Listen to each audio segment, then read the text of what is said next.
So, Dr. Sonia, what's going on? Yeah, I think this paints quite a devastating picture of the mental health amongst young people in this country. I think there's three things that we need to be thinking about. Why is it that increasing numbers of children are suffering with their mental health? And I think there's multiple factors behind that. Secondly, are these children and young people getting the support that they need from the health system, from the educational system? And I guess from my experience working as a GP in London, I think, often they're not. And thirdly, we have to be thinking about for these children that are struggling with their mental health and struggling to engage in school, who are missing days in school, struggling to do their exams, are we giving them other opportunities to get the skills that they need in life to get dignified jobs in the future? So how much of a factor is low pay in all of this, would you say? People don't want to go to work because they don't feel the benefits of it. Their self-worth is reduced and it's a spiral. I think you get into a vicious cycle. So if you don't have the qualifications and you don't have the skills to get good, decent, dignified work, then that can make your mental health get worse because you feel hopeless about your future. But then, of course, not being in work can also contribute to poor physical and mental health. So we get into a vicious cycle there.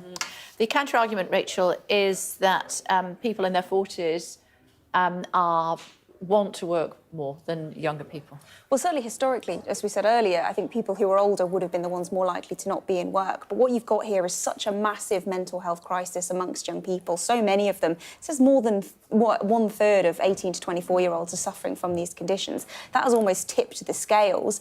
And the number of people jobless because of their mental health issues doubling in the space of 10 years. So I think that's really what's happening here, is it's almost overcompensating for the issues later in life. Yeah, and I guess what really worries me is that we're failing a generation. So now, in my clinic, I think probably on a daily basis, I'm seeing kids who are coming in who are telling me that they're really struggling with their mental health.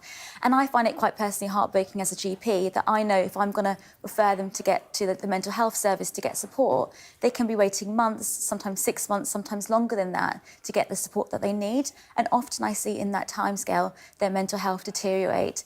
And I also think we need to be looking at our education system.